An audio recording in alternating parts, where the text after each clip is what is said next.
Welcome back, Focus learners, to part 14 of our 15-part masterclass series, Shoulder Arthroscopy and CPT Coding Mastery.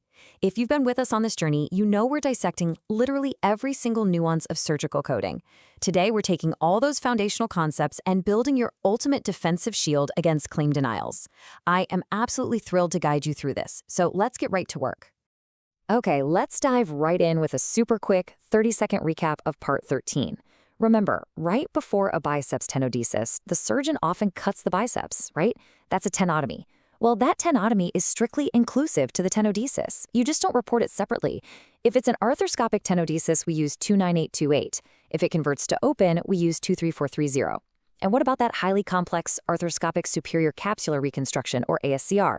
Since there's literally no dedicated CPT code for it yet, we always default to the unlisted code 29999. So, what's our absolute mission for today's explainer? We're taking some incredibly dense, sometimes overwhelming procedural guidelines and synthesizing them into a practical, bulletproof NCCI, or National Correct Coding Initiative, edit framework. By the end of our time together today, you'll have a definitive coding crosswalk matrix. Basically, we're transforming heavy theory into an actionable, daily tool for your desk. Here is our agenda for this explainer. First, NCCI bundling rules. Second, unbundling exceptions.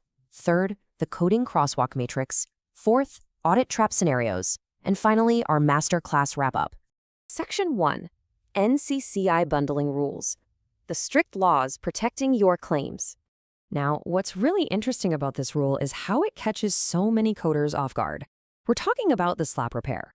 When a surgeon performs a superior labral tear from anterior to posterior repair, a slap repair, CPT 29807, and at the exact same time they perform a debridement of a rotator cuff tear and a biceps tear, you might be super tempted to bill that extensive debridement using CPT 29823, but stop right there.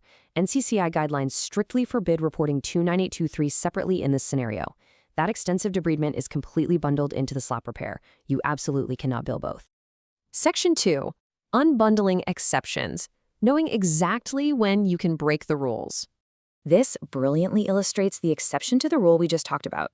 As per NCCI guidelines, extensive debridement, which is 29823, actually can be reported separately when performed in a different area of the same shoulder alongside certain procedures. So, here is the golden trifecta. Step 1, your operative note documents an arthroscopic rotator cuff repair, 29827. Step 2, plus debridement of the biceps tendon and labrum, 29823. Step 3, plus a bony acromioplasty, add-on code 29826. If you have all that, you can report all three. Because you have 3 or more discrete structures in separate areas, the bundling edit between the cuff repair and the extensive debridement is officially removed. Listen, before we move to the matrix, we have to address a really basic but incredibly frequent denial generator: post-operative injections.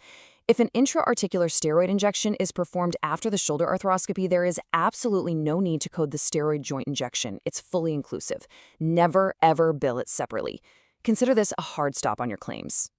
Section 3, the coding crosswalk matrix, your ultimate rapid-fire cheat sheet for surgical actions. Let's move through this and see how it builds, because this is the ultimate cheat sheet every single orthopedic coder needs. Notice just how many standalone actions map directly to CPT 2982, which is limited debridement. Subacromial decompression or bursectomy, 2982. Rotator cuff debridement, remember, all 4 tendons count as a single structure, so that's 2982. Biceps tenotomy or debridement, 2982. Labral debridement, even if it's in the slap zone, 2982. Chondroplasty, whether glenoid or humeral, also 2982. Now, if they do a partial synovial debridement, that's 2980-20, and a complete one is 2981. And for adhesion lysis or capsular release, that goes to 2985. Keeping the momentum going, let's map out the complex repairs. Rotator cuff debridement plus the actual rotator cuff repair, that maps to 29827. As we covered, a biceps tenotomy combined with an arthroscopic biceps tenodesis bundles into 29828. Open tenodesis, 23430. Now, subacromial decompression with a bony acromioplasty uses the add-on code 29826. For loose body removal, it has to be greater than 0.5 centimeters, and that's 29819. Finally, labral repairs. 11 to 1 o'clock is a slap repair, 29807. 1 to 11 o'clock is a Bankart repair, 29806. It's like a giant puzzle, but once you map it, it clicks. Section 4. Audit trap scenarios. Interactive knowledge checks to test your mastery. All right, here is your first clinical scenario. The surgeon performs an arthroscopic slap repair, 29807.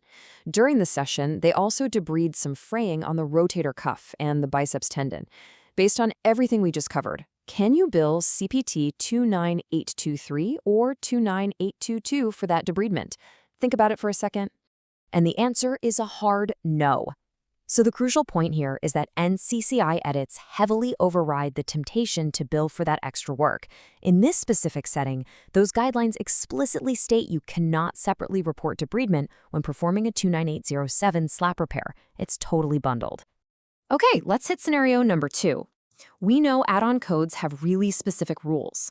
Can the add-on code 29826, that's decompression of the subacromial space with partial acrominealplasty, be reported alongside debridement codes 29822 or 29823, assuming bony acrominealplasty is clearly documented?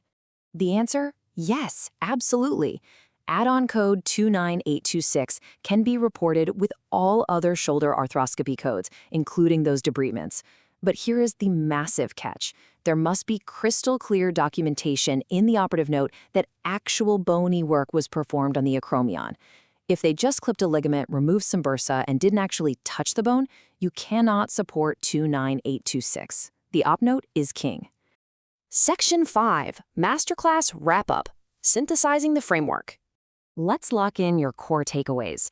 First, extensive debridement combined with a slap repair, always bundled by NCCI. Second, your golden exception. 3 or more discrete structures plus an acromioplasty means you can unbundle. Third, post-arthroscopy steroid injections are completely inclusive. And finally, keep that master matrix handy for audit-proof code selection. It's a real game changer. That perfectly sets the stage for our climax. Coming up in part 15, we're bringing the whole shebang together for the grand finale. We'll be doing a full real-world operative note breakdown, followed by a comprehensive coding mastery quiz. You absolutely do not want to miss it. You now have the matrix and the exact mindset to tackle the most complex shoulder claims out there. But ask yourself, if an auditor pulled your last 5 shoulder claims right this minute, would your operative notes hold up to this matrix or would they trigger an automatic denial? Think about that as we prepare for our grand finale. Decode healthcare with Harshal.